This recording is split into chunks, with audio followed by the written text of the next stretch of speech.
Meus amigos, como vocês sabem, agora nós estamos trabalhando com astrologia horária. Então essa apresentação é para mostrar um pouquinho aí dessa prática que é bastante desconhecido do grande público e para passar como a gente pode chegar ao máximo dessa técnica bastante desconhecida. Bom, o que é astrologia horária? A astrologia horária é um ramo da astrologia clássica. Aqui nós estamos acostumados a ver no jornal, fazendo nosso mapa natal, fazendo consultas. É a astrologia dita moderna. Qual a diferença? A astrologia clássica ela tem aí quase 10 mil anos de história. E as suas bases, depois que os caldeus começaram, os sumérios e etc., começaram a produzir astrologia, aproximadamente 2 mil anos antes de Cristo, os clássicos, tomando aí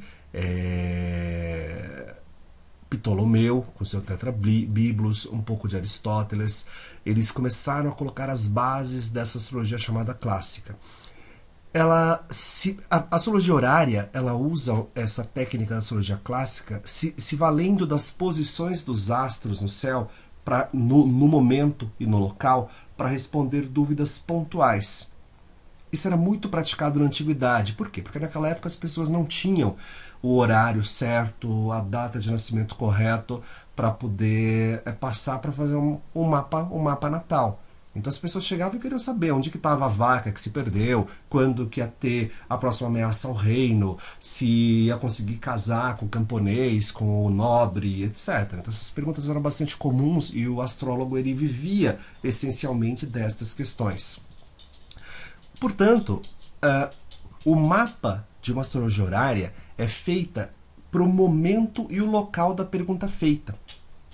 Então, por exemplo, se alguém me fizer uma pergunta neste momento, eu vou olhar aqui, eu vou abrir o meu software e vou abrir o mapa para esse horário exato. Eu não preciso saber absolutamente nada do consulente.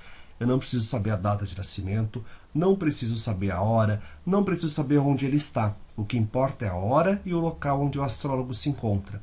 Então não me interessa absolutamente nada sobre a data de nascimento, horário de nascimento ou cidade, por exemplo. Uma coisa que precisa se frisar é que teve um astrólogo muito importante aí para a astrologia horária chamada Lilly.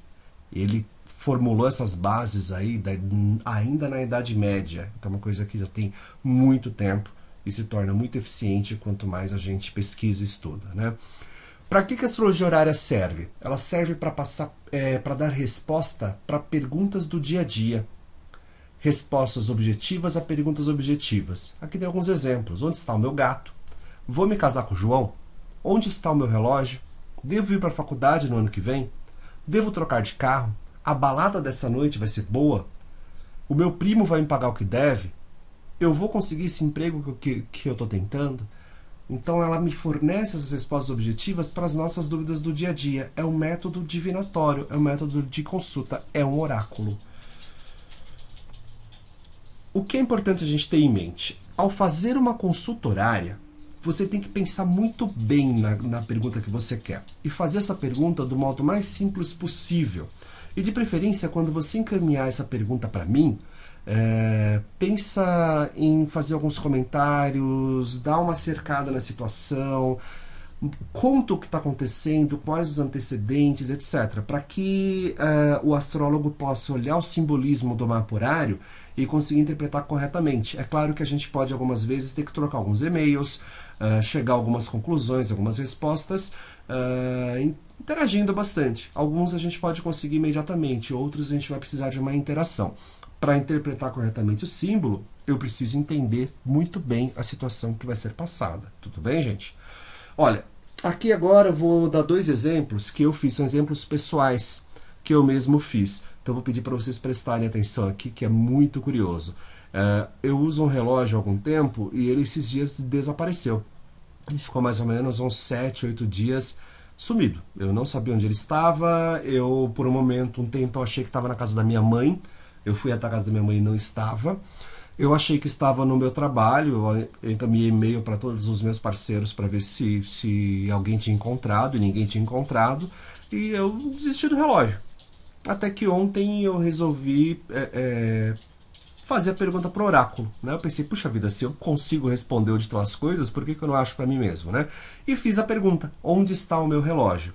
O oráculo indicou esse mapa para eu analisar. Vamos ver? Ó, primeiro, para astrologia dita horária, tudo que é bem pessoal, envolvendo aí carro, envolvendo livros, envolvendo dinheiro, envolvendo móveis, bens pessoais, né? Inclusive meu relógio, está aqui na casa 2, que está sendo envolvido aqui onde está a setinha, né? Essa casa 2, ela está abrindo em peixes. Tá 13 graus e 40 minutos aqui de peixes, tá? O regente de peixes é Júpiter, que encontra-se em Touro na casa 3. Essa é a casa 3.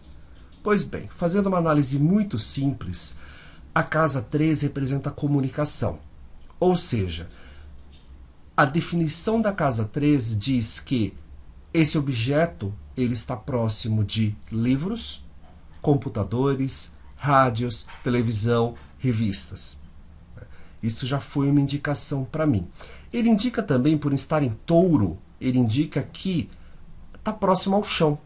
Está exatamente aqui por volta de 37 centímetros do chão. Pois bem, eu comentei isso com a minha esposa e fui trabalhar.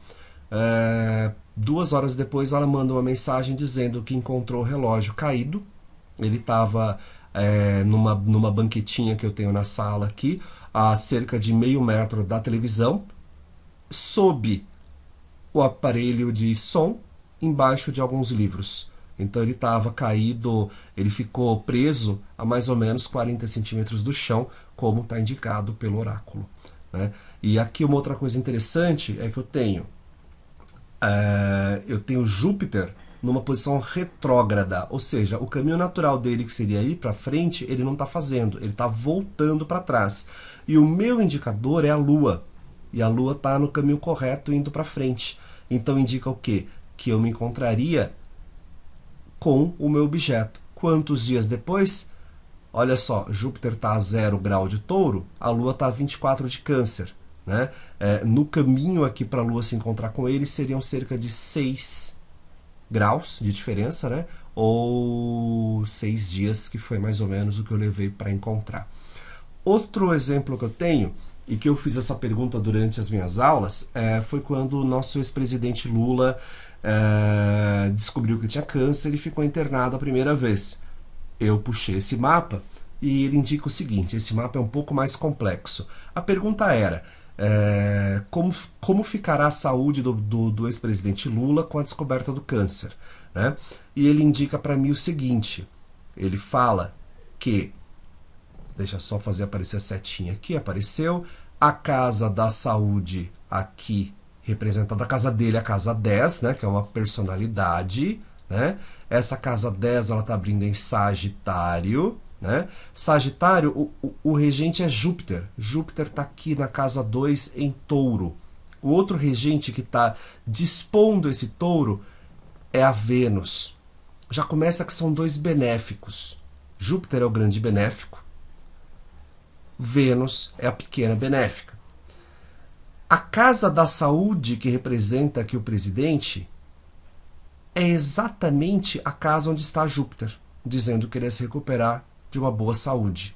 E a casa que representa onde a Vênus está, também representa uma recuperação rápida.